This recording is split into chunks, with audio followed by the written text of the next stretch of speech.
ถ้าหัวใจน้องยังไม่แน่ รู้ไหม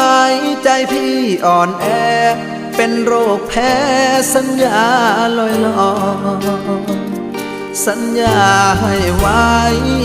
กี่ครั้งก็พังบ่อยๆพี่หรืออุตส่าห์หลงคอยหน้าใจน้อยคอยเธอทุกที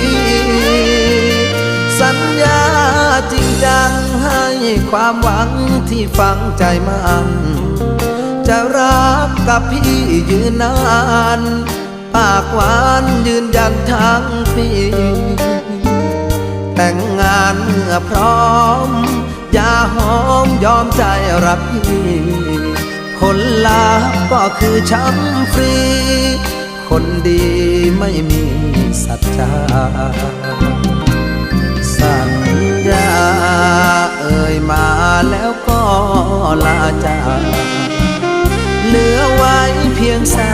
กกาบคำหวานบั่นทอนชีวา